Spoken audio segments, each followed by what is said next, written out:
So friends, बिना किसी देरी के शुरू करते हैं आज के अपनी इस बेहतरीन वीडियो को। अगर आप भी अपनी इंग्लिश को इम्प्रूव करना चाहते हो तो इस वीडियो को एंड तक ज़रूर देखना।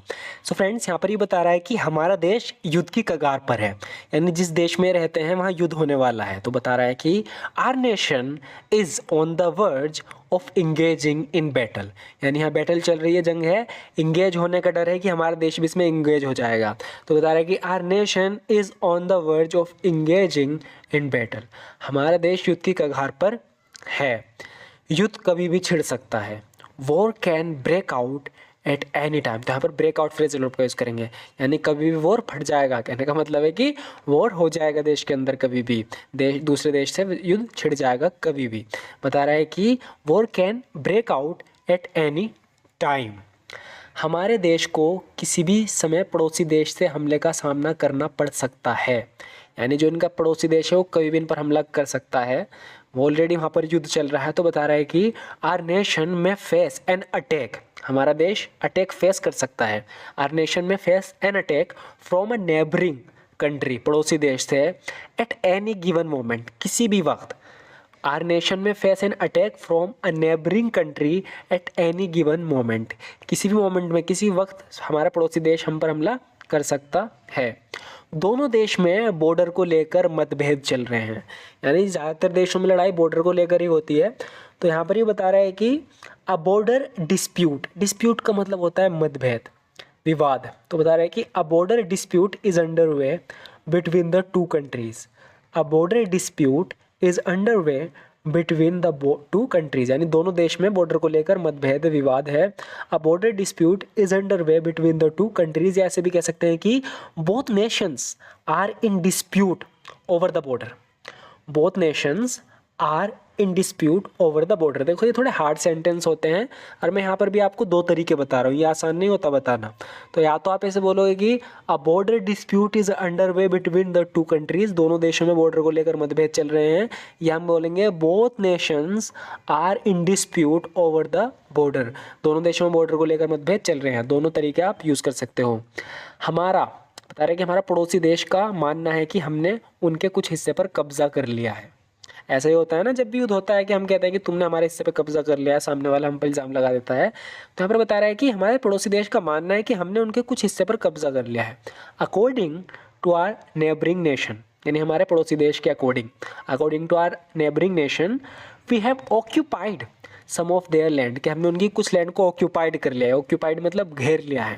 कह रहा है कि according to our neighbouring country, according to our neighbouring nation, हमारे जो नेबर देश है, पड़ोसी देश है, उसके मुताबिक we have occupied some of their land, हमने उनकी कुछ लैंड को ऑक्यूपाइड कर लिया, यानी उनकी जगह घेर ली है।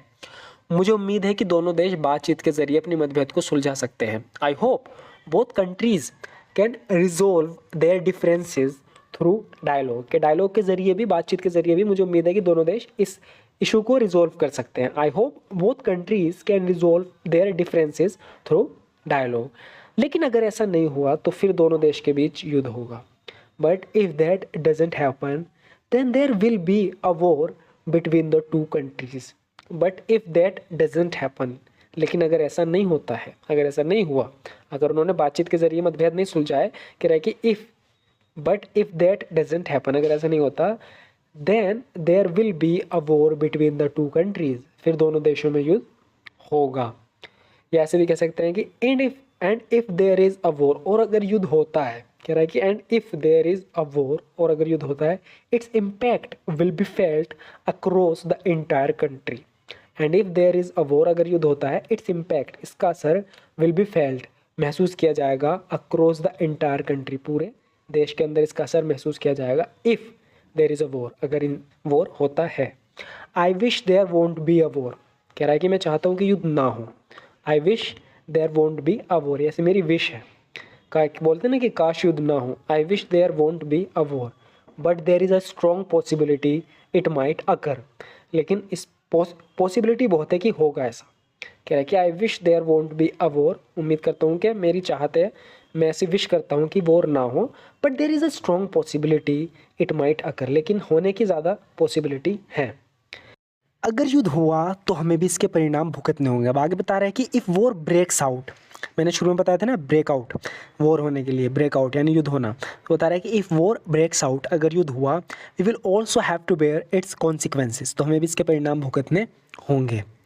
War can lead to riots within the country, riots का मतलब होता है दंगे। तो बता रहा है कि war can lead to riots within the country, जो युद्ध है उससे देश के अंदर राइट्स हो सकते हैं यानी दंगे हो सकते हैं। War can lead to riots within the country, युद्ध से देश के भीतर आंतरिक यानी देश के अंदर अराजकता, चोरी और हिंसा हो सकती है। War may lead to internal chaos, chaos का मतलब होता है अराजकता। तो बता रहा है कि war may lead to internal chaos, के वॉर से क्या हो सकता है कि देश के अंदर केओस मच सकता है, उछल कूद मच सकती है, लोग परेशान हो जाएंगे। थेफ्ट, चोरी एंड वायलेंस, हिंसा विद इन द कंट्री, तो क्या हो सकता है कि केओस हो सकता है, चोरी हो सकती है, हिंसा हो सकती है वॉर से। तो कहा जा रहा है कि war may lead to internal chaos, theft and violence within the country. इसके अलावा अगर युद्ध हुआ तो देश में महंगाई बहुत तेज़ी से बढ़ेगी। बिसाइड्स या अपार्ट फ्रॉम दैट भी बोल सकते हैं। बिसाइड्स इफ़ वॉर अकर्स, इसके अलावा अगर वॉर होता है, ब्रेकआउट होता है, अकर्स होता है, besides if war occurs inflation will surge rapidly in the country. Besides, if war occurs, inflation will surge rapidly in the country. इसको हम फर्दर मोर का यूज़ करके बना सकते हैं कि furthermore if there is a war, इसके अलावा अगर युद्ध हुआ, the cost of living will rise sharply in the nation, इसका मतलब है कि देश में बहुत तेज़ी से कॉस्ट ऑफ लिविंग बढ़े यानी महंगाई बढ़ेगी। मैं यहाँ बैठे बैठे थक गई हूँ, कह रही है ना कि चलो चल के पार्टी शार्टी करते हैं। मैं यहाँ बैठे बैठे थक गई हूँ, इस इंग्लिश में बोलेंगे I am tired of just sitting here. I am tired of just sitting here, यानी मैं यहाँ बैठे बैठे थक गई हूँ। I am tired of just sitting here. चलो चाय वाय पीते हैं। अब यहाँ पर भी कह रहा है तो इस इंग्लिश में बोलेंगे लेट्स हैव टी और समथिंग। लेट्स हैव टी और समथिंग, चलो चाय वाय पीते हैं। लेट्स हैव टी और समथिंग। वो कुछ नहीं करेगा, वो सिर्फ बातें बनाता रहेगा। यहाँ पर ये किसी लड़के को कह रहे हैं कि जो किस सबको अपने झांसे में लाता है बातें बना के, यानी कुछ नहीं करता, दूसरों को झांसे में लाता है, बातें बनाता रहता है। तो उसके बारे में कह रही है कि ही वॉन्ट डू एनीथिंग, यानी वो कुछ नहीं करेगा। He won't do anything, he will just keep bluffing. Bluffing मतलब बातें बनाना, झांसे में लाना दूसरों को, उल्टी सीधी बातें बना के। तो बता रही है कि he won't do anything, he will just keep bluffing, यानी वो कुछ नहीं करेगा, वो सिर्फ बातें बनाता रहेगा। मैं जानती हूँ वो शुरुआत से ही झांसा दे रहा है, मतलब शुरुआत से बातें बना रहा है, झांसा दे रहा है। इस इंग्लिश में बोलेंगे I know he has been bluffing all along. All along का मतलब होता है शुरुआत से ही। बता रहे कि आई नो, मैं जानती हूँ, he has been bluffing all along, मैं जानती हूँ शुरुआत से ही झांसा दे रहा है। वो हर समय शेख ही मारता रहता है, यानी बड़ी बड़ी बात करता है, शेख ही बखेरता रहता है। तो बता रही है कि he keeps on boasting all the time. He keeps on boasting all the time, यानी वो हर समय शेख ही मारता रहता है। He keeps on boasting all the time.